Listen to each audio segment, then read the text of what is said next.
A ver, a mí cuando me dijeron que tenía que estar hablando una hora y luego me preguntabais vosotros, digo, me voy a aburrir yo.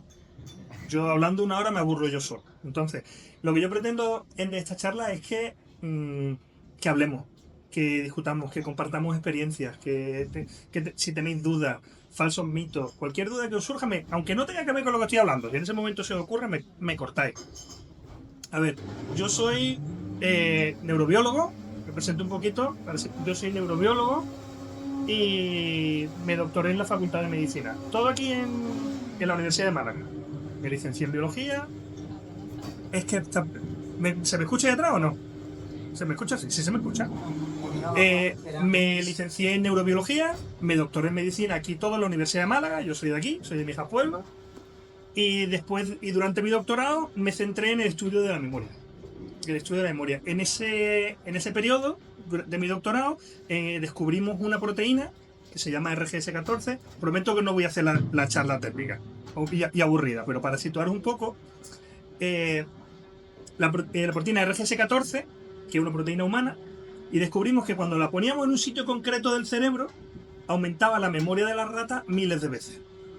Es decir, cuando nosotros sobreexpresábamos, poníamos más proteína en una zona concreta del cerebro, una rata que recordaba un objeto durante 45 minutos pasaba a recordar ese objeto durante el resto de su vida.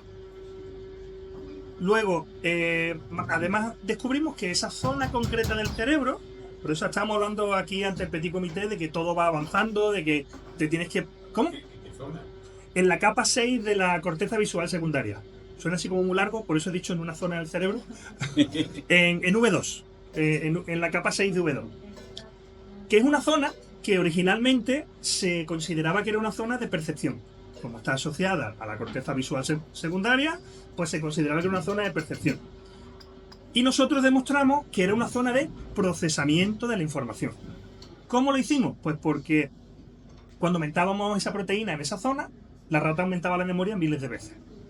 Y si alguno se está preguntando cómo puedo medir la memoria de una rata, no sé si alguien se lo está preguntando, pues sí, pues preguntadme, porque si no yo sigo y se van quedando cosas ahí en el tintero.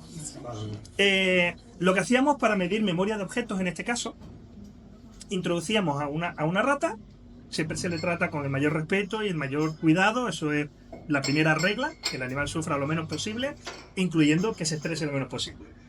La introducíamos en una caja abierta, un cajón abierto, con dos objetos idénticos. Y dejábamos a la rata que lo explorara. Y la rata pues exploraba uno, se movía, exploraba otro, y nosotros medíamos manualmente cuánto tiempo ha explorado un objeto y otro. Al día siguiente, o 45 minutos después, o una hora después, o como en nuestro caso después lo de la proteína, 9 meses después, le cambiamos uno de los objetos y le ponemos uno nuevo. Si la rata recuerda el antiguo, va a explorar siempre el nuevo. Los animales roedores tienen una motivación por las cosas nuevas. Y la única manera de saber que algo es nuevo es recordar que algo es antiguo. De manera que cuando tiene el objeto nuevo y el objeto antiguo, si explora mucho más tiempo el nuevo, significa que se acuerda. Y si explora los dos igual, significa que para la rata los dos son nuevos. Es decir, tiene un problema de memoria. Bueno, pues cuando se hace esa prueba en 45 minutos, la rata recuerda. Si se hace a una hora, es decir, le enseño un objeto una hora después, fallaba. No recordaba el objeto. Después de ponerle la proteína, le poníamos el objeto hoy y le hicimos la prueba y lo recordaba hasta 9 meses después.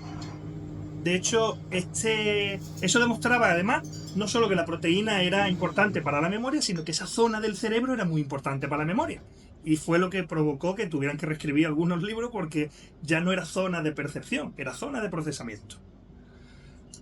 ¿Cómo sabemos que es zona de procesamiento y no zona de almacenaje? Antes he dicho a alguien por ahí, os lo ha mencionado, me parece, que ahí es donde se guarda la memoria. No se guardaba la memoria ahí, porque cuando el animal se le presentaba el objeto y lo exploraba. Yo ahora eliminaba esa capa. Yo era capaz con el animal en vivo, obviamente anestesiado y con un producto, con un químico específico, eliminaba las neuronas de esa zona. Yo le enseñaba un objeto después y la rata se acordaba. Es decir, la capacidad de rememorar no estaba ahí. La información no estaba ahí. Sin embargo, cuando eliminas esa capa, era incapaz de recordar nada nuevo. Jamás. Ni durante 45 minutos, ni 15 minutos, jamás podían recordar nada nuevo. Y todos estos resultados se publicaron hace ya mucho tiempo. Eso fue, insisto, durante mi tesis. Estoy hablando de los orígenes de todo esto, del por qué me interesa la memoria. Se publicó en la revista Science en 2009 y fue el primer Science que se publicó en la Facultad de Málaga, en la Universidad de Málaga, en la Facultad de Ciencias y Medicina. Fue la primera vez que se publicó. Para el que no esté muy ducho, Science es top 3 o top 2 a nivel mundial en investigación científica. Perdona, has dicho que se elimina esa capa, ¿no? Sí. ¿Eso que se hace por cirugía? Sí, de hecho, la única manera que nosotros teníamos hasta el momento de sobreexpresar esa proteína en el cerebro también era por neurocirugía.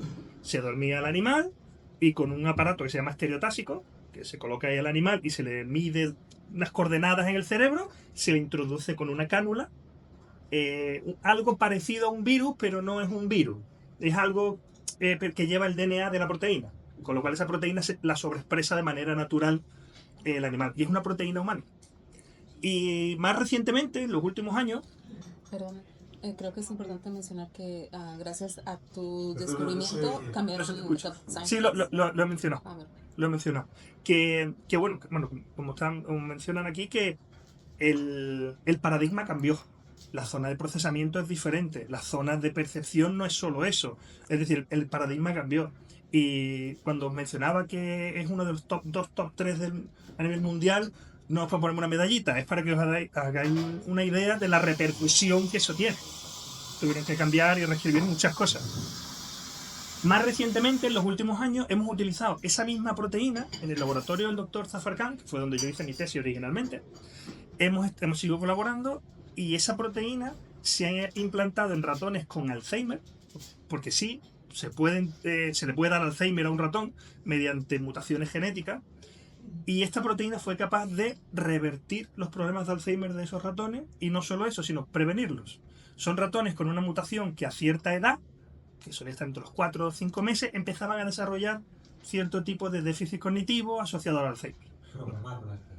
Sí, porque igual que en una persona, pues llega un momento de su vida en el que puede desarrollar Alzheimer, estos animales tenían la carga genética necesaria para que sí o sí iban a desarrollarlo.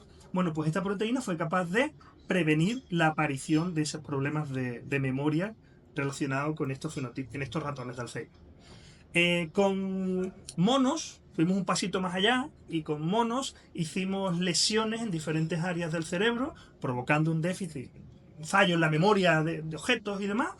Y la implantación de esta proteína en el área esta que estamos hablando, en la capa 6 de V2, fue capaz de revertir los déficits cognitivos de un mono que tenía daño neuronal.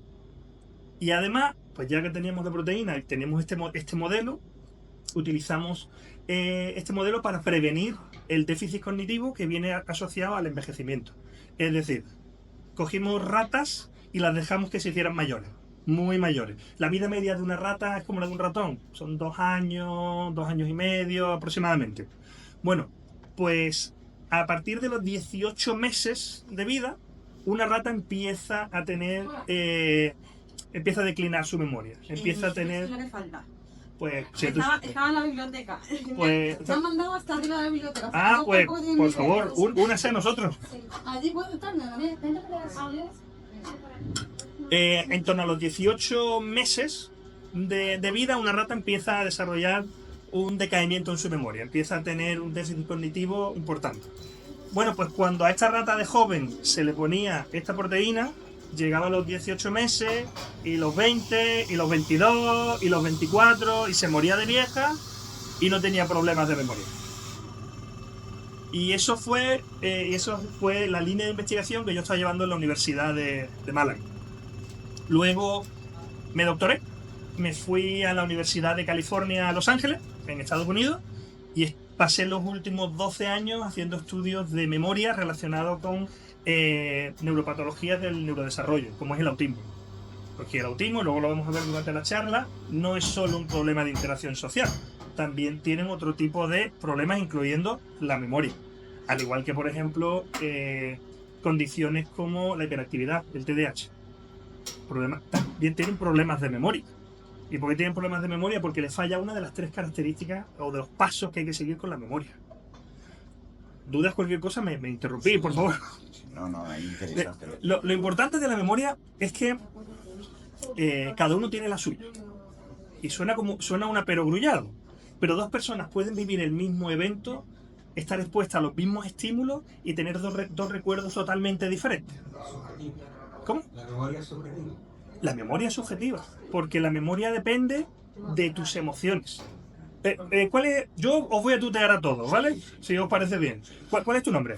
Fran. Tú y yo nos subimos a la montaña rusa. La más guay que haya, la más emocionante que haya en Disneylandia. Y tú te lo pasas genial. Y yo salgo de ahí vomitando como un perro. Hemos tenido la misma experiencia.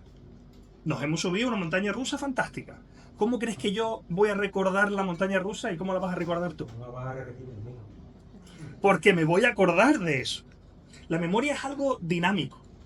¿Por qué? Porque si yo me vuelvo a subir a esa misma montaña rusa y ya no me pasa nada y no me mareo, porque ese día es que tenía algo en el estómago, yo voy a superponer ese recuerdo sobre el anterior. Con lo cual, yo voy a ir modificando mis recuerdos. La memoria consiste en 3 pasos. Es algo dinámico. La memoria no es un disco duro que nosotros tenemos acceso y le damos al play. Tenemos que codificar la información. Antes ha dicho... ¿Cuál es tu nombre? Pedro. Antes ha dicho Pedro, ¿y Manuel va a caber este hombre ahí en el teléfono? Bueno, pues yo no que poner el teléfono, pero la imagen sí. Cuando yo estoy viendo a vosotros, estoy viendo las mesas y estoy viendo la silla, yo no puedo meterme la silla en la cabeza. Yo tengo que codificar esa información. Y para eso hay diferentes zonas del cerebro que te permiten codificar esa información y almacenarla. Porque ese es el siguiente paso, tienes que almacenarlo. Y ese almacenamiento es algo más inconsciente. Es una parte más inconsciente. La parte de codificación depende de varios factores, como es la atención. Antes he mencionado hace un momento que los niños con autismo y los niños con TDAH tienen un problema en temas de memoria. Porque no están prestando atención. Suena como, niño, presta atención. Es lo típico que se le dice a los niños. Estudia, estate atento. Si no prestas atención, no puedes recordar. Es intentar llenar un vaso de agua que tiene una tapa puesta. Por más agua que yo le eche, si el vaso está cerrado, no le va a entrar agua. Un procesamiento increíble. Es la atención. Un ejemplo. ¿Cuántos de aquí conducen? Todos, imagino, ¿no? ¿A cuántos ha pasado que salís del punto A y llegáis al punto B y no tenéis ni idea de cómo habéis llegado? Cuando es repetitivo. Exacto, porque no estás prestando atención a ese tipo de detalle. Cuando nos sacamos el carnet, ahora es el embrague, y ahora es la primera, y el espejo, que no venga nadie, y lo coloco bien, y tal. Después simplemente lo haces. ¿Por qué? Y no sabes cómo has llegado, cuántos semáforos has pillado en rojo, esa sensación de ir conduciendo y de repente hacer que voy conduciendo. ¿Por qué? Porque el cerebro tiene la capacidad de darte esa memoria muscular y esa automatización sin tener que estar recordando. O sea, cuando yo he ido al trabajo desde mi casa, no me preguntéis cuántos semáforos he visto, cuántos coches blancos, cuántos coches azules, y los he visto. La información estaba ahí, pero no he prestado esa atención. Luego está la parte, como digo, de almacenamiento, y el cerebro decide qué almacena, cómo lo almacena y por qué lo almacena. Es tan sencillo como eso. En el cerebro, por ejemplo, hay diferentes zonas que son las que están regulando todo esto. Si esto es, por ejemplo, una ciudad, nos imaginamos una ciudad, el alcalde sería la corteza prefrontal. La corteza prefrontal decide a qué le prestamos atención y a qué no. Luego tenemos el hipocampo. El hipocampo es el bibliotecario. Él se encarga de coger todas las experiencias, las organiza, les da forma y las pone donde las tiene que poner. Y luego, tenemos lo que sería el almacén. El bibliotecario tiene que almacenar esa información en algún sitio, que sería la corteza. La memoria a largo plazo está en la corteza cerebral. Y luego tenemos a la amígdala. Que la amígdala es la jueza de paz que decide que si algo es emotivamente relevante, se va a guardar sí o sí. Si no, no. ¿Sí? Tú dices que el cerebro es una biblioteca. ¿Y cómo se organiza eso? Es decir, son... Es que no sé cómo un recuerdo se guarda. ¿En qué caja se guarda? Eso es una excelente pregunta y una metáfora que tenemos que empezar a olvidar, la parte de la caja. No, yo no tengo cajitas. No, de hecho, es algo... ¿Cómo lo diría? Imaginaos que yo tengo el poder de controlar el agua. Yo tengo un vaso de agua y le doy la forma de un perro. Y luego le quito la forma y sigue siendo agua. Y cuando yo quiera saber que eso, quiero ver el perro otra vez, le doy forma otra vez. Esa es la tercera parte de lo que es la memoria, que es un proceso de codificación, de almacenamiento y de reconstrucción. Por eso la memoria es algo vivo. No recuerdas lo mismo igual 2 veces que lo recuerdas. Cada vez que tú recuerdas algo, tienes que reconstruir esa información para darte ese recuerdo. Por eso hay recuerdos que tienes muy nítidos, si alguien lo menciona y no habías pensado en eso hace 20 años, y hay otros recuerdos que se van desvaneciendo, porque no tienes esa vinculación. ¿No os ha pasado alguna vez que habéis olido algo y de repente os habéis transportado a otro sitio? Las magdalenas de mi madre, cuando cortaba el césped de mi padre. El olfato tiene un impacto muy importante y una relación muy importante con la amígdala, que como he dicho es esa jueza que determina que si algo es emotivo hay que recordarlo, porque es importante.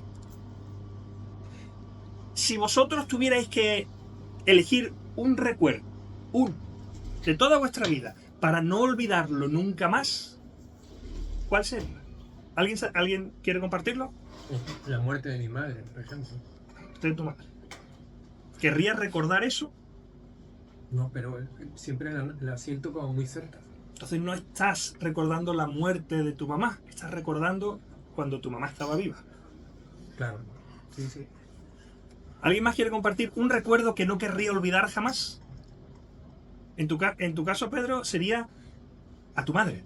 Sí. No la muerte de tu madre, a tu madre. Claro, yo la veo viva. ¿Alguien más? El nacimiento de mi hijo. El nacimiento de tu hijo. Los de aquella mesa que están ahí escondidos, ¿alguien quiere compartir algo? Lo que han dicho es. Yo lo quisiera cualquiera de las dos. ¿Sí? Sí. Bueno, cuando era jovencillo, cuando en mi infancia, Infancia. recuerdo de mi infancia. Por llegar tarde.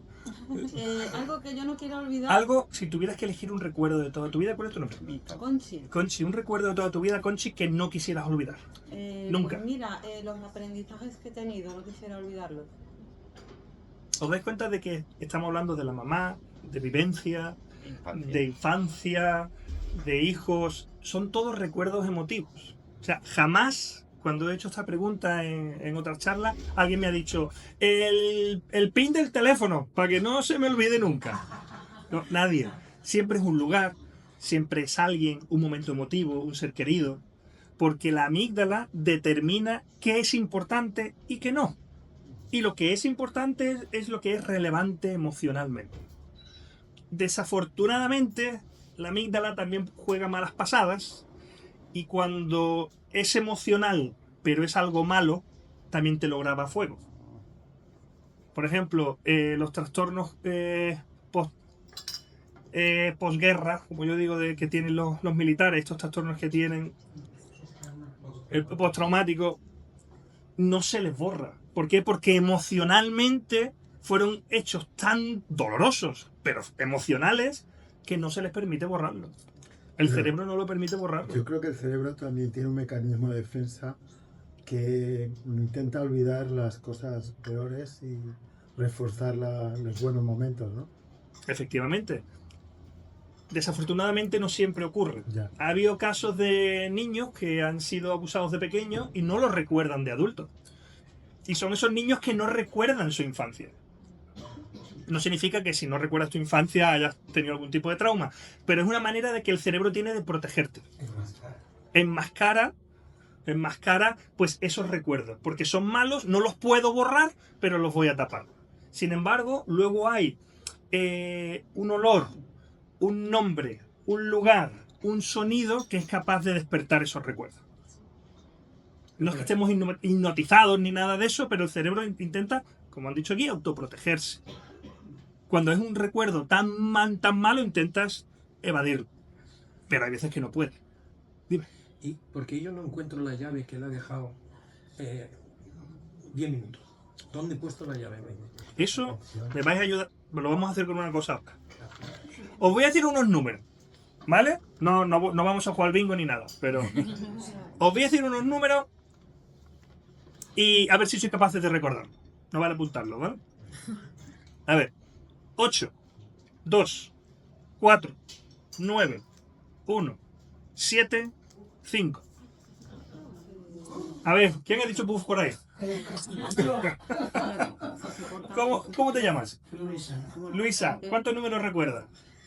8, 2, 4, 9, 1. 9, sí, pero 8, desordenado. 2, 4, 9, 7, 1, 5. No, 1, 7, 5.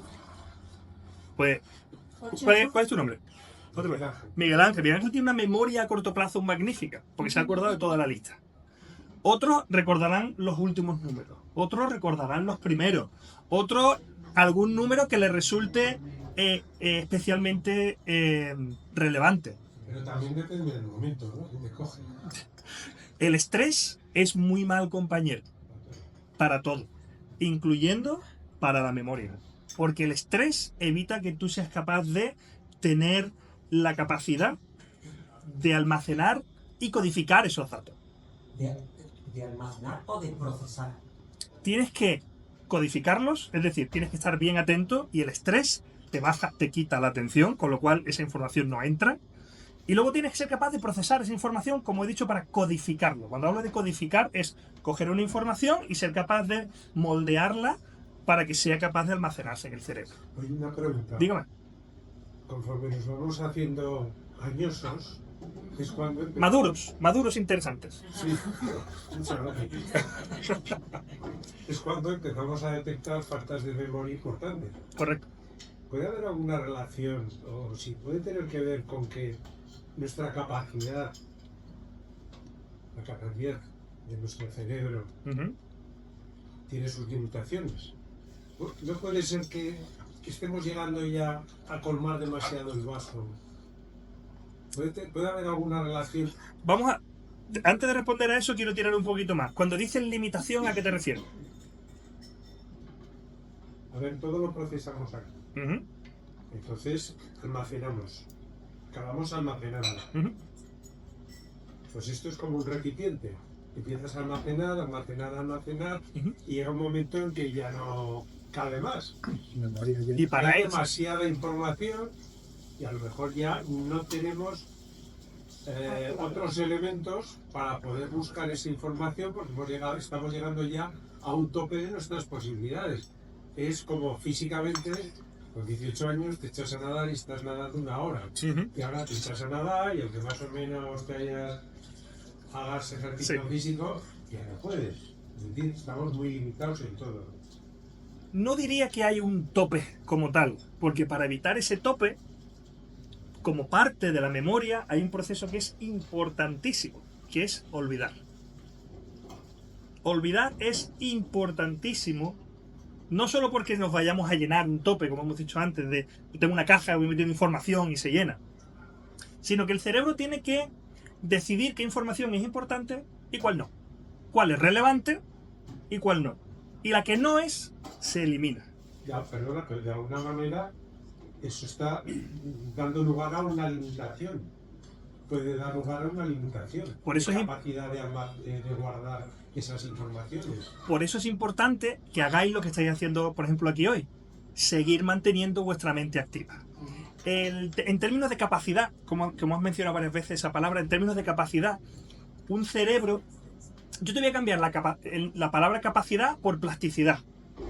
Un cerebro de un niño, de un adolescente, es mucho más plástico que el de un adulto. Plástico en el sentido de que es capaz de establecer más conexiones sinápticas y moldear esas conexiones. Al fin y al cabo, lo que hace que digamos, podamos codificar esa información, podamos almacenar esa información y podamos reconstruir esa información son las conexiones y las sinapsis que tenemos en el cerebro. cuanto más jóvenes somos, mayor plasticidad sináptica tenemos en el cerebro, con lo cual más conexiones se pueden establecer y tengo más. Y por eso, por ejemplo, un niño de 3, 4, 5 años aprende 3 idiomas al mismo tiempo y a un adulto le cuesta un mundo. Porque la capacidad de aprender se limita por el tema de plasticidad sináptica. ¿Significa que no tenemos plasticidad sináptica? No. ¿Había escuchado eso de perro viejo no aprende trucos nuevos? Pues es mentira.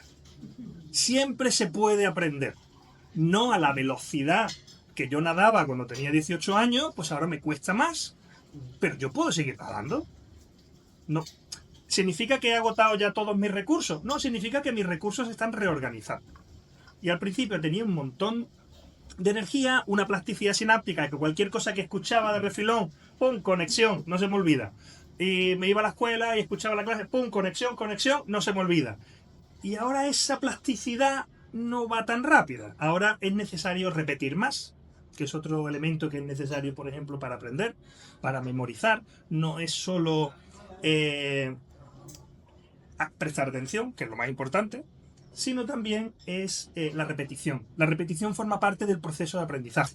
¿Cuántas veces nos hemos puesto a decir 1 por 1, 1 por 2, 2, 1, hasta la saciedad? Porque la repetición hace que el cerebro entienda que emocionalmente la tabla del 4 no es muy amigable, pero como me lo estoy repitiendo tantas veces, pues será por algo. Vamos a intentar guardar esa información. El proceso de olvido también es progresivo, ¿no? El proceso de Porque olvido hay es... veces que tienes que buscar ahí en el fondo de Sí, la memoria. porque cada uno de los procesos se hace más lento. Yo codifico peor. Como he dicho, yo leyéndome esto un momento no es suficiente para recordarlo, que hace 20 años sí. Yo almaceno peor, en el sentido de voy a repetirlo para ver realmente que eso se quede ahí fijado. Y a la hora de reconstruirlo, a la hora de traer esa información, también estoy más limitado. Pues cambios en el metabolismo, cambios en la plasticidad, cambios en lo que es la estructura cerebral. Y por eso es importante el ejercicio cerebral. Lo que estoy haciendo aquí hoy es fantástico. Porque mientras te vayas a nadar 10 minutos, vas a poder seguir nadando. No vas a poder nadar 1 hora, siguiendo la analogía que has mencionado antes. No voy a nadar 1 hora como hacía antes, pero puedo nadar 10 minutos todos los días. Y en el momento que ya dices, pues ya, como ya no puedo, ya para qué me voy a poner a ver la tele. Y ya. Y ahí es cuando ya no podéis nadar. Siguiendo con esa analogía. ¿Cómo? Sí. Entonces, lo importante es mantenerse activo. Mantenerse activo y no solo físicamente, sino intelectualmente. Dime. Sí, oye, ¿y hay alguna relación, o habéis estudiado, o hay algo de relación entre la memoria y los sueños? Sí, claro. Esa es una muy, muy buena pregunta. Porque los sueños son creaciones a partir de trozos de memoria, por decirlo así en palabras muy, muy llanas. En los sueños, durante la noche, se selecciona qué recuerdos del día de hoy vamos a almacenar y cuáles vamos a tirar. Es así. Y hay momentos en los que hay trozos de imágenes y demás que no sabe el cerebro muy bien dónde colocarlas. Y es lo que va generando los sueños. Una vez escuché que los sueños son respuestas a preguntas que no nos atrevemos a hacer. En cierto modo tiene sentido. Si yo me voy a la cama pensando en cómo puedo hacer esto para hacer lo otro, cómo voy a poder llegar a fin de mes, cómo voy a poder no sé qué, cómo voy a poder pedirle a mi jefe que me dé un aumento, cómo voy... Pues si te vas con esa información en la cabeza y te duermes, lo más lógico es que sueñes con eso. ¿No os ha pasado alguna vez que os vais a dormir después de haber visto una película de vaqueros y soñáis con vaqueros pegándose tiros allí uno a otro? Pues el cerebro toma la última información que tiene y a partir de ahí decide qué es importante y lo que no. Y en el proceso pues tenemos, por ejemplo, ese tipo de sueño. Es más profundo que todo esto, pero en términos generales es así. Oye, y alguna vez, a mí me ha pasado, no sé a vosotros, pero te acuestas con un problema, te está dando y te levantas con la solución. Sí. Es que el cerebro no se apaga. Es que el cerebro no se apaga. Ya. El cerebro sigue trabajando. La consolidación durante el sueño Sí. se da en la fase 4 de o en la fase de los sueños, la fase... La consolidación entra dentro de la fase del sueño profundo, el sueño REM, Vale, bueno. que es cuando cuando realmente el cerebro se permite el lujo de dedicarse solo a esa información. Tú no tienes que preocuparse de estímulos externos, suponemos que estamos durmiendo en un sitio tranquilo, de que tú te muevas, de estar preocupado, sino se dedica solo a modificar y almacenar esos recuerdos, esas vivencias. De hecho, es curioso que el sueño llega a ser tan importante que hay estudios que demuestran que una siesta de unos 20-30 minutos te aumenta la memoria de lo que estés estudiando en ese momento hasta un 30 o un 40% más. Eso, Con respecto al almacenamiento, ¿sí? si yo mañana tengo un examen, ¿Sí? es mejor que estudie antes de dormir que levantarme temprano y estudiar para ir a hacer el examen. Son dos tipos de memoria las que estás utilizando. Porque muchos de los alumnos lo que quieren es aprobar el examen. No quieren aprenderse. Y lo que hacen hasta el último minuto están leyendo. Igual que aquí han recordado los 7 números, que es lo máximo en teoría que se suele recordar de media. Pues alguien que se lo está leyendo sabe que tiene buena memoria a corto plazo, se pega un último repaso de última hora y va al examen, lo vomita y no le preguntes nada la semana que viene porque no saben ni de qué iba la asignatura. Otros la machacan y estudian varios días y lo consolidan por repetición. Entonces, establecer una dinámica en la que lo que yo quiera memorizar esté próximo a la hora de dormir, ¿es correcto? Sí. Sí, porque además te vas con esa... Es la última información que tiene tu cerebro. La última información tiene más peso a lo largo de todo el día. La última información tiene más peso que la que yo adquirí a mediodía. Ahí hay un matiz. Te diría que sí con un matiz. La última información podría tener más peso a menos que otra información durante el día no esté vinculada a algo emocional. Vale, el impacto emocional es... El impacto emocional está por encima de, independientemente de a qué hora te lo estás estudiando. Porque, por ejemplo, condiciones como el TDAH, que hemos dicho antes, tienen un problema de atención, no codifican. Entonces, a menos que lo vincules con algo, que ellos se sientan cómodos, que estén relajados y demás, no van a ser capaces de tener esa información. O sea, no es que tengan problemas de memoria per se, es como en el autismo, por ejemplo. En el autismo, los problemas de memoria que tienen estos niños no necesariamente están asociados a problemas de memoria per se, sino que es que no fueron capaces de codificar. El ejemplo que he puesto del vaso. Por más información que yo le ponga a un vaso con una tapa, no le va a entrar. Y cuando yo abra la tapa para beber, va a estar vacío. Sí. ¿Es el cerebro el que manda o manda al hombre sobre el cerebro? Uf, filosofía. Que el cerebro sería el hombre. El cerebro sería el hombre. Pero, Nosotros somos... pero yo mando al cerebro o el cerebro me dice lo que tengo que hacer. La autosugestión está demostrado. Es decir, tú puedes provocarte algo somático simplemente con tu mente. Os voy a poner un ejemplo que no va sobre memoria, pero siguiendo con esta línea. En Estados Unidos, hace ya mucho tiempo, se hizo un estudio con un preso condenado a muerte, al que se le dice, mira, vamos a evaluar cuánto tiempo tardas en morirte desangrado. Te vamos a poner muy cómodo y demás, pero en lugar de una inyección letal, pues te vamos a cortar te vas a hacer un corte, te vas a desangrar, se llama la muerte dulce, llaman, porque te vas durmiendo, y él pues aceptó, no sé si de buen grado o no, pero el experimento se hizo. No tengo esa información. Se le colocó en una camilla, se le amarró los brazos, de manera que él no podía verlos, y se le hizo un pequeño corte en la muñeca. Lo bastante fuerte para que lo notara, pero lo bastante sutil para que ni siquiera sangrara. Y se colocó debajo de él una bolsa de suero salino goteando sobre un inodoro, una bandejita de metal. Y el reo escuchaba clon, clon, clon, clon. Y él asumía que era su sangre. Cuando cayó la última gota, le dio un infarto y murió. Cuando él fue capaz, cuando él ya no escuchaba su sangre, asumió, entraría en estado de pánico, le dio un infarto y murió. Así de poderosa es la mente. Pero yo no diferenciaría la mente del hombre, porque somos eso. Somos una mente dentro de un cráneo, dentro de una masa de músculos y piel. El cuerpo, el cerebro controla al cuerpo. Lo controlamos nosotros. Decir que yo controlo mi cerebro es complicado, porque mi cerebro es el que me da la capacidad de decir que estoy controlando a mí mismo.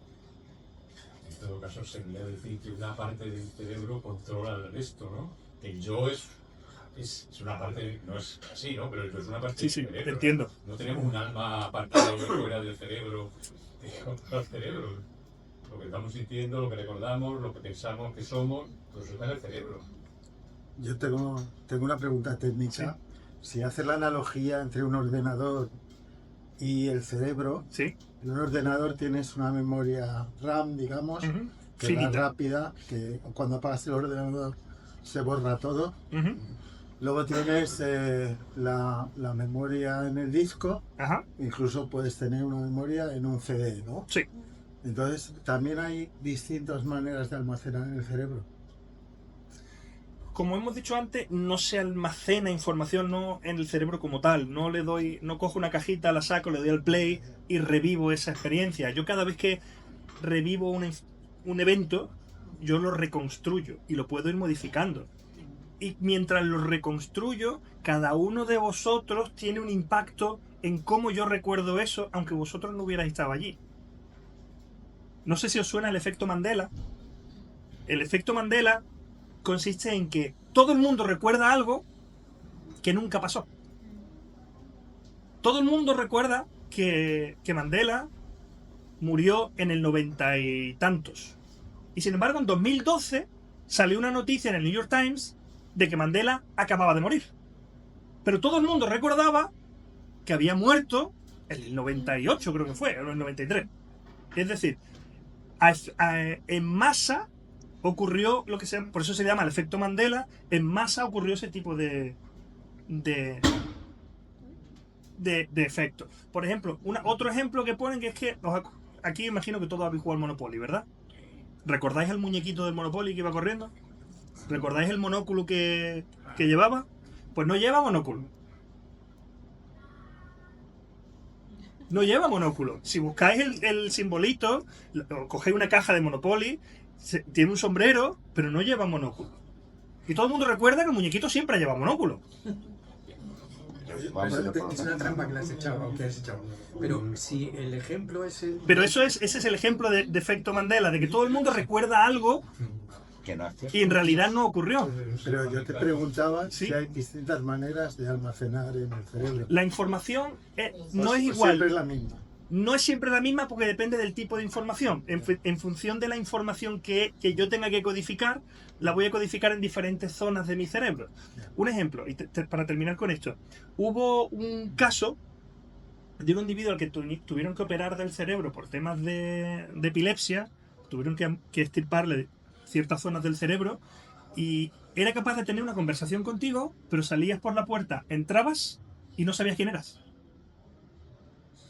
Y era incapaz a partir de ese punto de recordar nada más.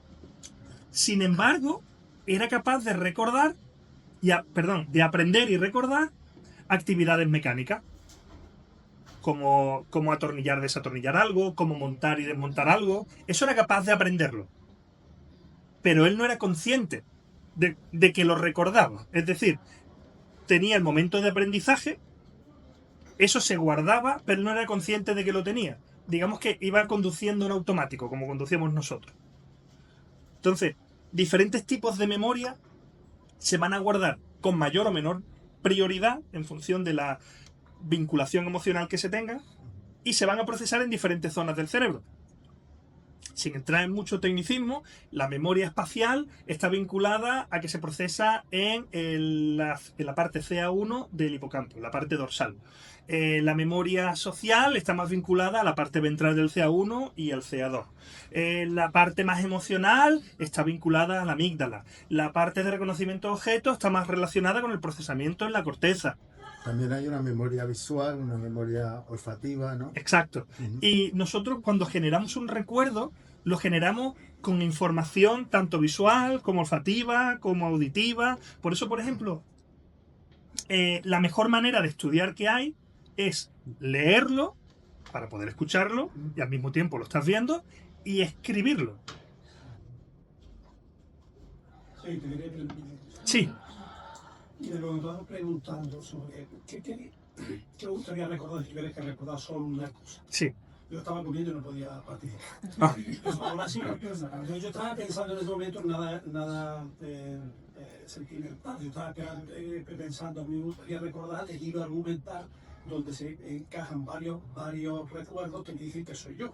Ajá. Pero claro, el hilo argumental no se puede recordar, yo recuerdo los acontecimientos. Exacto. Y entonces, claro, yo me acuerdo de San Agustín decía, pero aquí decía, no, la potencia de la inteligencia monta, y San Agustín decía memoria.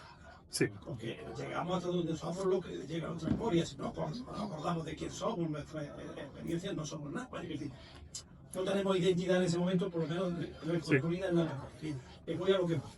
Entonces, claro, para argumentar, tener un hilo argumental y con muchas cosas que vamos recordando en nuestra vida, pues yo, tú decías las cosas que son emocionalmente relevantes, ¿se recuerdan? Sí. Pero yo en esto, ahí es lo que te quería preguntar, a ver qué me dices. Es verdad que hay cosas que se quedan ahí. No, ¿por qué? Porque no responden a la pregunta. Sí. Muchas veces digo, quiero recordar esto que no se me olvide, esto es importante, esto es maravilloso, y no me acuerdo. Eso es lo primero que vas a olvidar. Sí, pero espero que por ley de Murphy suele ocurrir. No siempre, pero algunas veces pasa. Pero muchas veces he experimentado cosas de recordar cosas absolutamente insignificantes y dar muchas vueltas a ver si eran significativas. No era significativa, era una chorrada, una cosita, una chorrada que me ha vuelto a los 20 años, a los 30. Y me he quedado ahí ahora pensando, ¿por qué estaba en la memoria? Sí.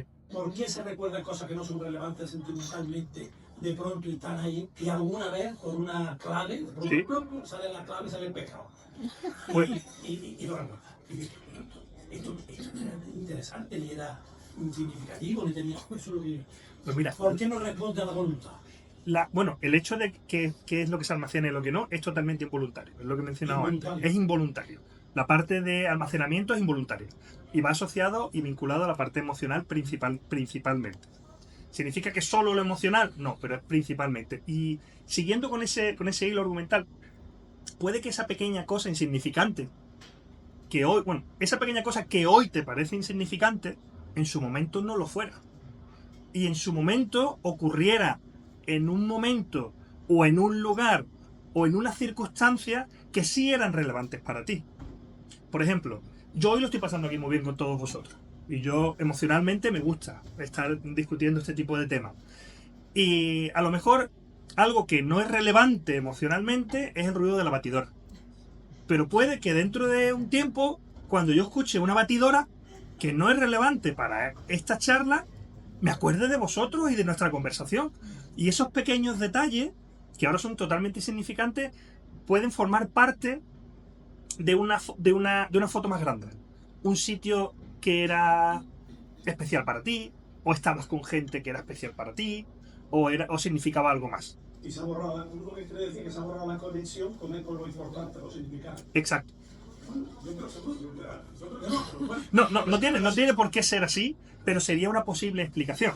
Sería una posible explicación de por qué recuerdo esto si esto no es relevante. O sea, yo por qué me acuerdo de las canciones que yo escuchaba cuando estaba en el instituto y no me acuerdo donde dejé las llaves hace 2 horas. Pues a lo mejor en el instituto el nivel de cambio hormonal que yo tenía, mis amigos, el entorno, era relevante. Y eso de alguna manera ha vinculado lo demás. Pero el estudio, decía este compañero, cuando estudiamos, sí, eso no es significante emotivamente, pero sin embargo lo estudiamos y lo llamamos... La repetición ayuda. Eso es involuntario. Es involuntario. La repetición ayuda a que la memoria se almacene. Es decir, la memoria va a decir, yo tengo la información A, B y C, pero del B y C tengo un poquito de información, y del C tengo muchísima información. Conclusión, debe ser relevante. Debe ser relevante porque me estás dando muchas veces esta misma información. Te quería hacer otra pregunta, vamos a ver. el cerebro envejece y, bueno, esto del Alzheimer parece que es una degeneración celular, ¿no? Pero también incluye la pregunta ¿por qué perdemos la memoria? O sea, hay algún tipo también de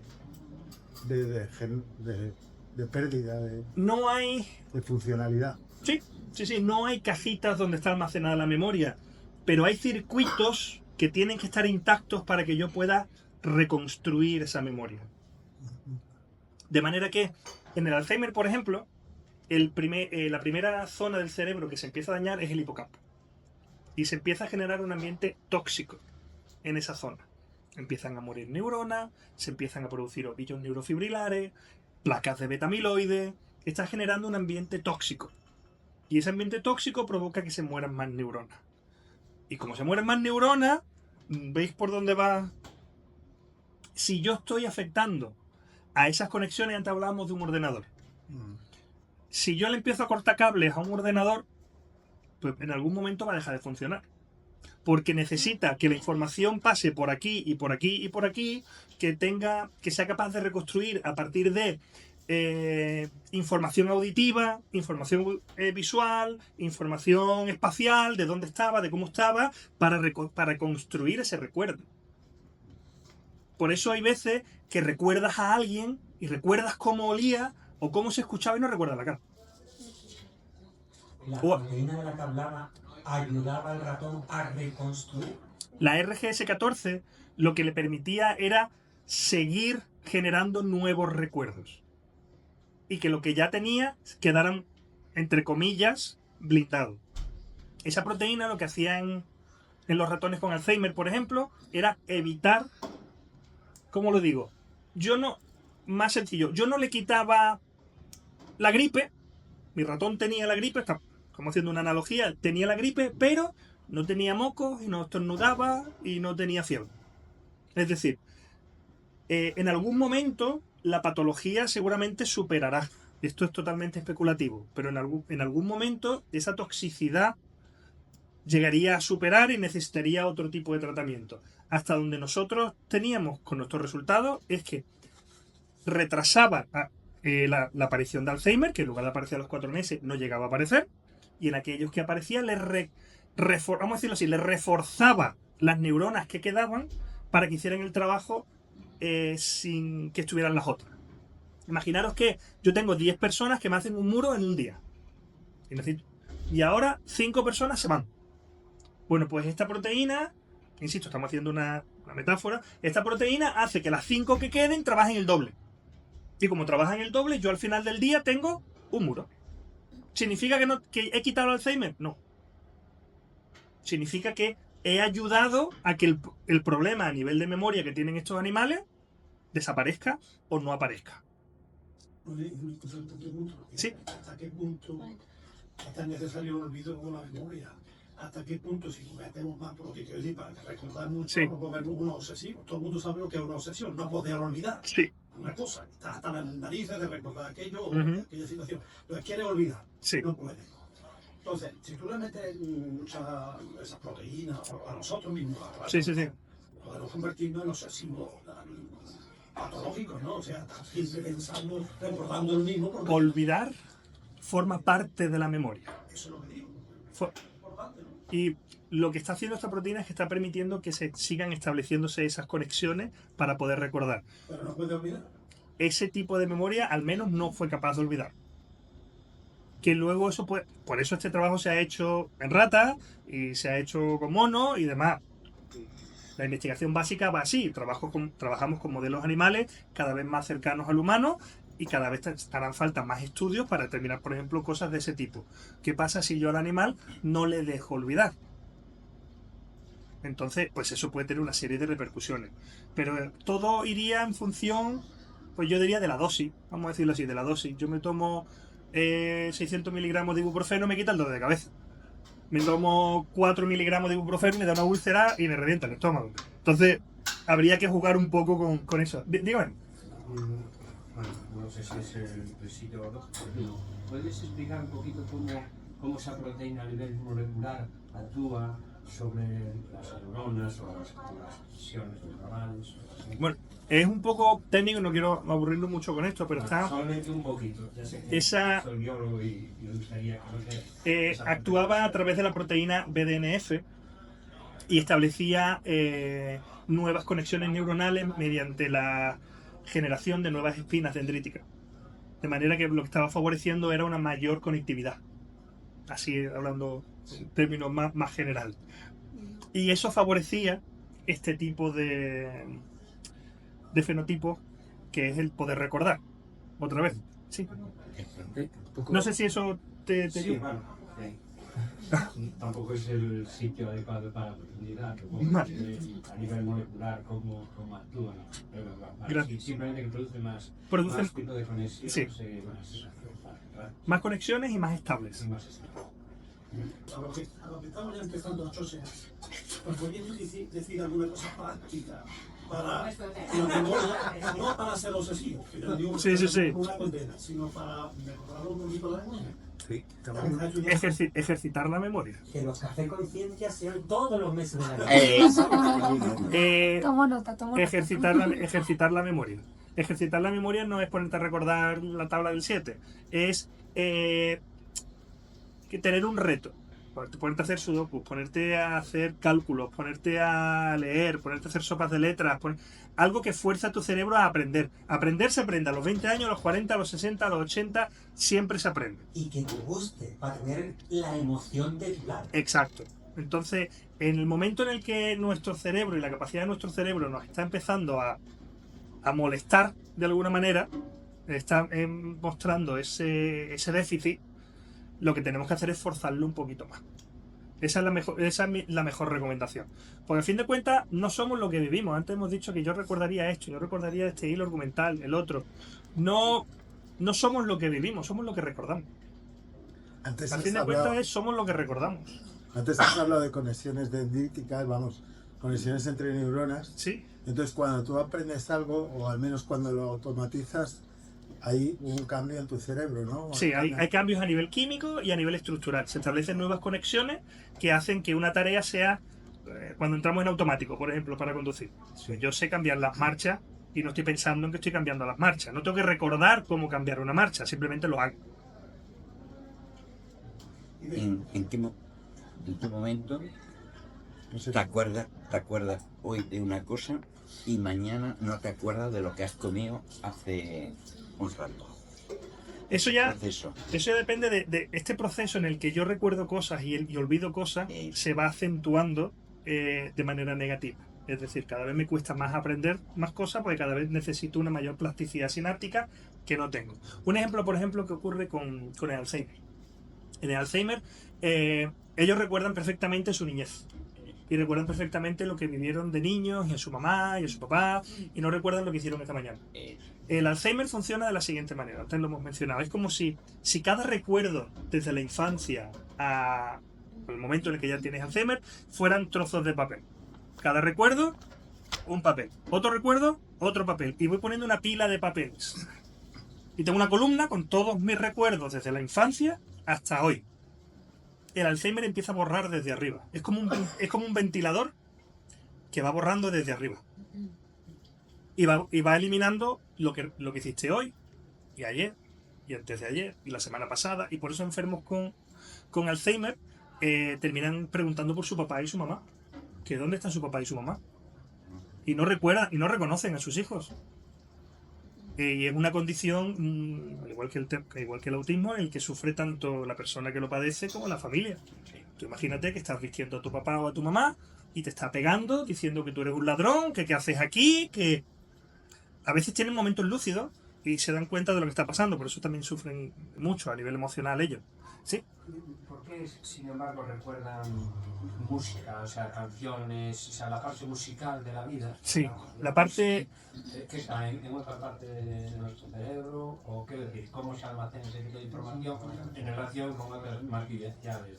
Porque la música, por ejemplo, el arte en sí, está muy asociado a la amígdala y se convierte en algo muy emocional.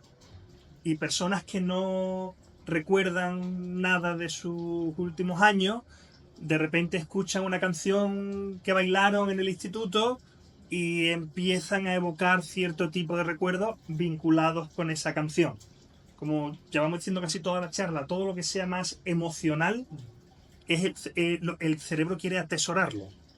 Y va a atesorar lo importante y puede llevarse consigo pues detalles que ahora pues resultan insignificantes, que antes lo hemos mencionado, porque forman parte de un contexto. ¿Cuál es respecto al Alzheimer, cuál es la media de edad en que suele aparecer en mujeres y en hombres en nuestra sociedad? Hay dos tipos de Alzheimer. Está el Alzheimer hereditario y el Alzheimer que no se hereda. Es decir, el Alzheimer hereditario pasa de padres a hijos y aparece en torno a los 35-36 años de vida. Y el Alzheimer no hereditario, es decir, es espontáneo, nos puede pasar a cualquiera, a partir de los 65 años, es la edad 63, 65 años, es la edad a la que ya empiezan a aparecer síntomas. Esa es la edad a la que puede ser diagnosticada la enfermedad. A la edad a la que tienes síntomas. ¿Por qué digo síntomas? Porque tú puedes llevar varios años con Alzheimer y ser funcional. Y como eres funcional, no sabes que tienes Alzheimer. ¿A qué me refiero? Los ovillos neurofibrilares, los depósitos de beta-amiloide, ese ambiente tóxico que tiene lugar en el cerebro, no ocurre de un día para otro. Va ocurriendo, va empeorando, hasta que llega un punto en el que ya no recuerdas. Insisto, no es que de repente olvidas toda tu vida. Vas olvidando paulatinamente hacia atrás, como yo digo. Es mucho más difícil que aprendas cosas nuevas y esas cosas nuevas que aprendas las olvidas fácilmente. Entonces, en torno a entre 60 y 65 años, en hombres y mujeres suele aparecer. O sea, falta la misma edad. Aproximadamente. Yo tengo una pregunta también. Sí. ¿Qué pasa con el movimiento? ¿No? Con el deporte, con el movimiento, el baile. ¿Tiene alguna relación sobre la memoria? Sí, como hemos dicho antes, la parte artística está muy asociada y muy vinculada a la amígdala. Y por tanto tiende a recordar. Pero hacer deporte, ser una persona activa, moverte, bailar... Sí, eso ayuda. Eso ayuda porque además implica otro tipo de hormonas que están implicadas en el bienestar y la salud del organismo en sí, incluyendo el cerebro. Con lo cual una persona activa tiene, pues, por norma general, menos niveles de cortisol, tiene un metabolismo más rápido y tiene una mayor capacidad cerebral, a fin de cuentas. Que yo leí hace tiempo, no sé si esa teoría sigue vigente, que el almacenamiento de la memoria era como un holograma, de manera que habían hecho experimentos de extirpar parte del cerebro y la persona seguía recordando. ¿Entiendes? No sé si... Sí. No recuerdo ese estudio, pero como hemos dicho antes, el recuerdo es una reconstrucción. Y esa información que yo quiero reconstruir está dispersa en diferentes zonas del cerebro. Yo puedo eliminar una zona del cerebro y todavía recordar, porque tengo todavía otras partes de la información. ¿Qué pasa? Que el cerebro, cuando se encuentra con algo que le resulta familiar, pero no es capaz de cerrarlo, lo compensa. Y lo rellena con, por ejemplo, en una situación de estrés que te atracan en la calle, por ejemplo. En ese momento de estrés es muy difícil que tú recuerdes algo. Porque tienes un nivel de estrés muy elevado y solo recuerda que había alguien ahí y tal. Y si los que estaban contigo te empiezan a decir, no, tenía el pelo negro. Ah, no, sí, pues tenía el pelo negro. Y llevaba una gorra roja. Ahora que lo dices, sí, llevaba una gorra roja. Es decir, somos muy susceptibles en según qué momento de que nuestros recuerdos se manipulen. Se manipulen tanto por comentarios de fuera como nosotros mismos intentando reconstruir lo que está ocurriendo. Yo puedo eliminar una parte del cerebro, si no es muy grande, y todavía ser capaz de reconstruir eso. Eso ocurre, por ejemplo, con un déjà vu. El déjà vu yo esto lo he vivido ya. Es un desfase entre una familiaridad, tú tienes algo que te resulta familiar, y un recuerdo incompleto. Es decir, tu cerebro reconoce un patrón y lo reconoce como familiar porque has vivido un patrón similar, pero no es el mismo, entonces no sabes muy bien dónde colocarlo. Y te lo presenta como, esto ya lo hemos vivido. Y esto es como se vive un déjà vu, con ese desfase entre la familiaridad y la información real que tiene el cerebro. Dime. ¿Y tú que eres médico? Yo soy neurobiólogo. Bueno, pero has estudiado... Sí. ¿Hay algo que mejore el Alzheimer? ¿Hay algo que se puede dar para que no suframos tanto? ¿Suframos o para que lo quitemos? Bueno, habrá que empezar a... O para quitarlo.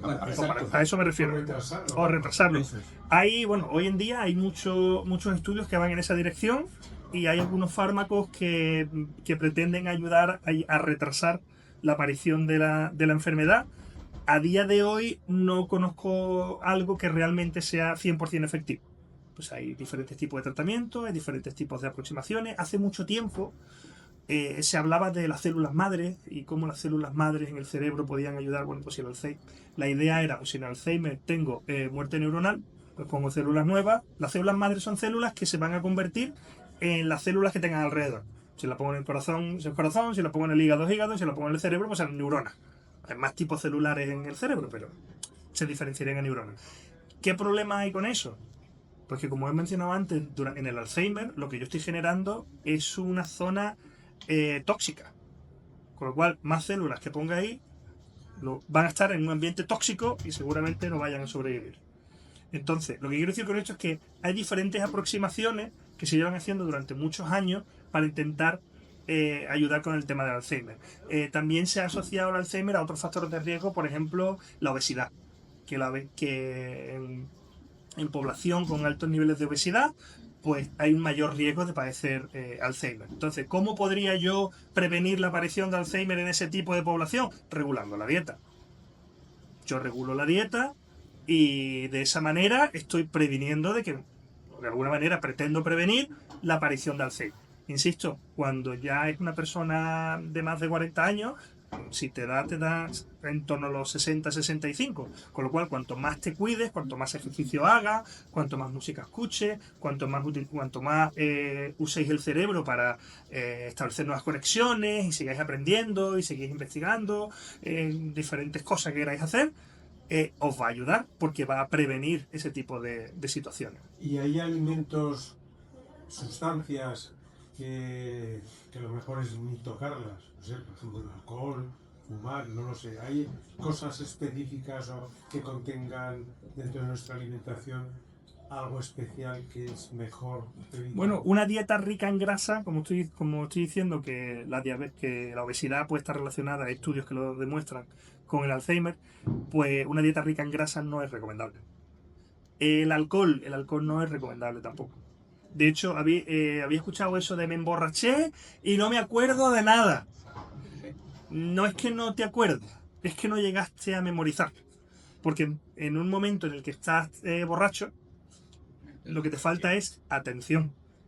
No estás prestando atención a lo que está pasando. Entonces tu cerebro coge flashes de lo que está ocurriendo y no es que te olvides de lo que viviste ayer cuando estabas borracho o por la borrachera, sino que es que no llegaste a procesar esa información.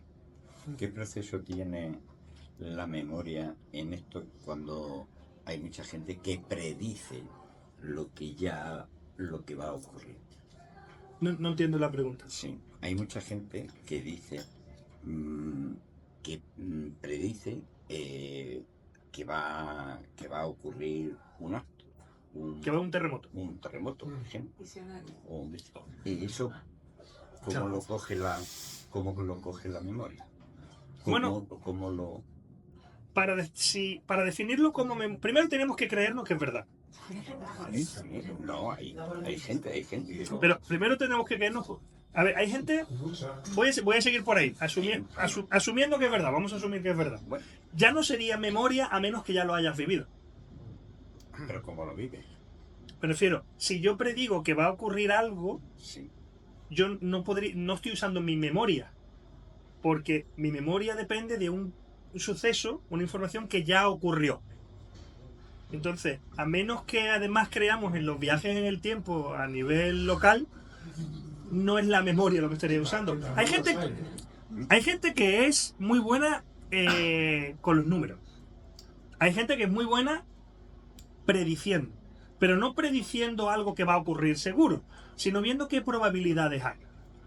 Por ejemplo, los contadores de cartas que van a un casino. Ellos están viendo todas las cartas que van saliendo, las que quedan por salir, y dicen, ahora viene el as, y apuesta. ¿Ocurre siempre? No, pero tiene una mayor probabilidad.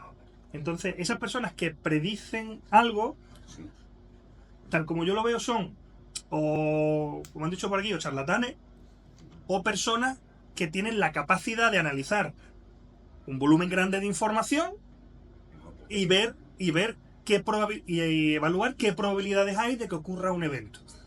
Por ejemplo, en Los Ángeles, donde yo estuve viviendo, había terremotos cada 2-3 días. Bueno, pues si alguien se pone a analizar el número de terremotos, la intensidad, el epicentro, la duración, la profundidad del epicentro y demás, me dice, mañana hay otro. Pues es como si yo me asomo a la ventana y veo negro y digo, va a llover. No es memoria, es percepción. Y de hecho ahora tengo la ventaja de que no hace falta ni asomarme a la ventana. Cuando me duelen las rodillas, cuando va a llover. Eso ocurre. Pero no es memoria, porque la memoria depende de un proceso de recibir información, procesarla y reconstruirla. Es decir, yo debería haber estado ya en la lluvia para usar la memoria para hacer eso. Compañero, ha preguntado, ha dicho los alimentos que no son Sí, recomendables. las grasas no son buenas, el alcohol no es bueno, los tóxicos no son buenos, las drogas no son buenas. Pero yo digo al revés. ¿Qué alimentación puedes decirnos que nos estimule la fuerza cerebral? Bueno, la fuerza cerebral es difícil estimularla como tal, pero mientras uno lleve una vida sana en términos de ejercicio, de alimentación, el fósforo siempre se ha dicho que es muy bueno para el estudio, que el pescado es bueno, las barritas de fósforo que nos vendían cuando yo estaba en la universidad, porque... Ashwagandha, ¿te suena? ¿El qué? ASHW, Ashwagandha. Sí. ¿No te suena? Es que eso es muy bueno para la memoria y para Sí, estrés. hay los rabitos de pasas, se ha dicho, pero una cosa es la parte cultural, que estamos hablando, las recetas de la abuela, otra cosa es la realidad. Y en la realidad, todo producto químico que altere la homeostasis del cerebro es malo para el cerebro. Y todo aquello que mantenga una vida saludable y un cerebro saludable es bueno para el cerebro. Que los rabitos de pasa, que el sawanga o la creatina. La creatina. ¿Hay alguna base científica? Hasta ahora no que yo sé. Hay una relación con la microbiota, por ejemplo, en el caso del Alzheimer. O sea, has dicho que, por ejemplo, la persona que tiene obesidad tiene como más probabilidad de a lo mejor de desarrollar un Alzheimer. ¿Es por la microbiota, por el estado de la microbiota o no tiene nada que ver? Está también relacionado. De hecho, la microbiota cada vez se asocia más a más patologías, tanto de neurodesarrollo como de Alzheimer y demás.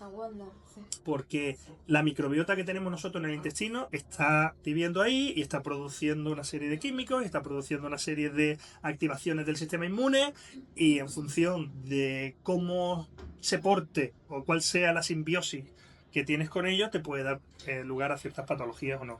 De hecho, hay estudios de autismo en los que se descubrió que cierto tipo de microbiota estaba asociado con déficit cognitivo de pacientes en ratones con autismo, y cuando le eliminaron esa microbiota, se le eliminó el problema. Y en el tema, por ejemplo, del Alzheimer, ¿se podría llegar a tratar Pues de alguna manera? O sea, ¿se puede como identificar cuáles serían esos elementos de la microbiota y cómo...? Si tu microbiota está activando tu sistema inmune y se está provocando una inflamación sistémica, te puede llegar a provocar que la microglía, que es un tipo celular que tenemos en el cerebro, esté alterando tu red neuronal.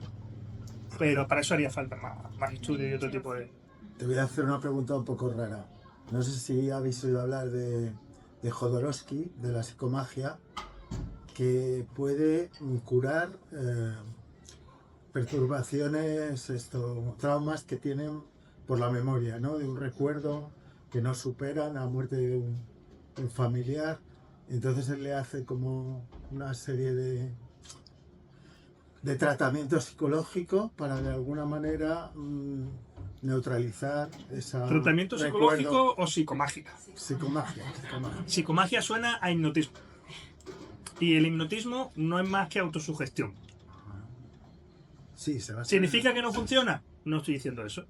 ¿Significa que me vas a mover un pendulito y me vas a hacer volar por ahí como un pajarito? Tampoco. Pero la autosugestión, como hemos dicho antes con el caso del reo, es muy potente. Es muy potente. Porque tu cerebro no distingue. Cuando tú le dices algo a tu cerebro escucha algo, no distingue si lo dices de broma, si lo dices de manera irónica o si lo dices de verdad. Por eso siempre se dice que a los niños hay que hablarle de manera positiva. Tú eres fuerte, tú eres guapo, tú eres bueno, tú eres tal. Porque como empieces a decirle palabras negativas, su cerebro va a asimilar esa información y aunque tú se lo estés diciendo jugando o pretendas decírselo jugando, lo va a tomar como algo negativo y lo va a asimilar. La autosugestión es muy relevante. La psicomagia escapa de mi campo. Eso podría para otro día. Si lo ha dicho él, existirá. Si lo ha dicho él, existirá. No, es que estuvo Jodorowsky aquí en Málaga y por lo visto es un personaje muy conocido. Sí, sí. Hizo Ya... psicomagia en el Teatro Creo que Cervantes. necesitamos un café con filosofía, ¿no? Ahora mismo. A ver, yo respondo a las preguntas que me hagan. Pero yo creo que la ciencia es más seria que lo otro. Que esto de mezclarlos, eso no tiene nada que ver. El esfuerzo de él, el Jodorowsky es un jeta. Como he dicho, se escapa de mi área de conocimiento. Bueno, nos quedan 5 minutillos así que volvemos a la memoria. Retomamos la memoria. Yo lo intento, pero si me preguntan, yo contesto. Esta no va de psicomagia. Una neurona es una célula. Sí, señor. Y una sinapsis, ¿qué tipo de la sinapsis material es? ¿No? Es la célula, son partes de la célula. Parte de la célula. Yo soy Manuel, mis dedos, ¿qué son? Son los dedos de Manuel, pero sigue siendo Manuel. La sinapsis es la manera en la que dos neuronas tienen, es cómo se conectan. Cómo se transmiten información de una a otra, a través del potencial sináptico, neurotransmisores y demás. La manera en que se conectan son a través de la sinapsis. Dentro de esa sinapsis también hay espinas, que son puntos de contacto, no solo la sinapsis, sino en el soma y en el axón, hay puntos de contacto que se llaman espinas, que son las que están más alteradas con esta proteína, en el que permiten conexiones de otras. Esto no es una neurona hablando con otra neurona, esto es una neurona que recibe información de miles de neuronas y que le manden información a otras cuantas que reciben información de otros miles de neuronas. Esto no va de uno a uno. Entonces la sinapsis es el punto de conexión entre una neurona y la siguiente.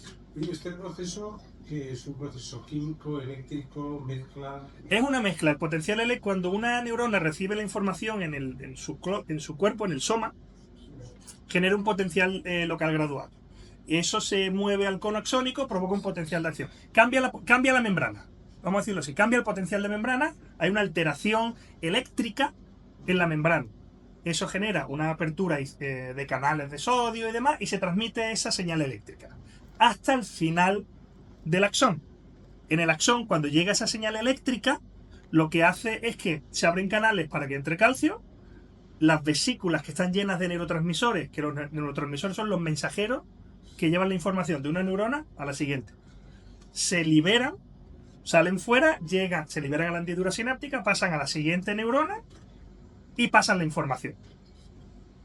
Ese que es un proceso eléctrico que genera la liberación de sustancias químicas que en el siguiente neurona va a provocar una señal eléctrica y seguimos.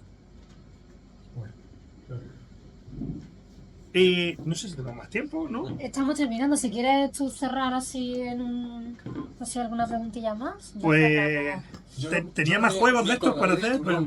No me acordaré de tu nombre, pero en ese momento sí. Sí. Sí. Claro. Es lo que tú dices, no el nombre. Pues yo me alegro. Solo tenía más juegos de memoria y demás, pero ya si no tenemos tiempo, pues recordad que la memoria no es fiel. La memoria no es fiel. Y no podemos fiarnos al 100% de nuestros recuerdos. Porque nuestros recuerdos están moldeados por las emociones que tenemos cuando los guardamos. Así que... Todas las batallitas que contaremos a nuestros nietos son mentiras. Bueno, no son mentiras, son realidades reconstruidas 1000 veces. Ajá. Que si la viéramos de nuevo esa escena que le estamos contando a los nietos, diríamos, hostia, qué mentira de Sí, pero ni siquiera tiene que ser mentira la primera. No, ya digo, no es exactamente una mentira. Pero, bueno. Pero la misma historia... ¿Tu nombre era otra vez? Antón. Antón. La historia original puede ser que a esa persona se le cayó la cartera y yo se la devolví. Y a base de contarla y recordarla, al final evité que un atracador a mano armada le quitara la cartera y se la di. Y esto que suena a chiste puede llegar a pasar a base de contar la misma batallita una y otra vez. Solo otro ejemplo, y eso no es real. Un amigo nuestro vio el rayo verde, ¿no? Y él se lo contó a su sobrino muchas veces, porque él, claro, de eso era la leche, ¿no? Y entonces, al cabo de un tiempo, el sobrino estaba contando que él vio el rayo verde. Y entonces, claro, le dijo, si tú no estabas ahí, yo ahora se le contaron que él vio el rayo verde. A eso me refiero con que la memoria es moldeable, la memoria no es fiel. Y lo que tenemos que recordar, lo he mencionado antes, y ya con eso yo creo que cerramos, es que no somos lo que vivimos, sino lo que recordamos que hemos vivido. No, muchísimas gracias, Manuel. Muy interesante.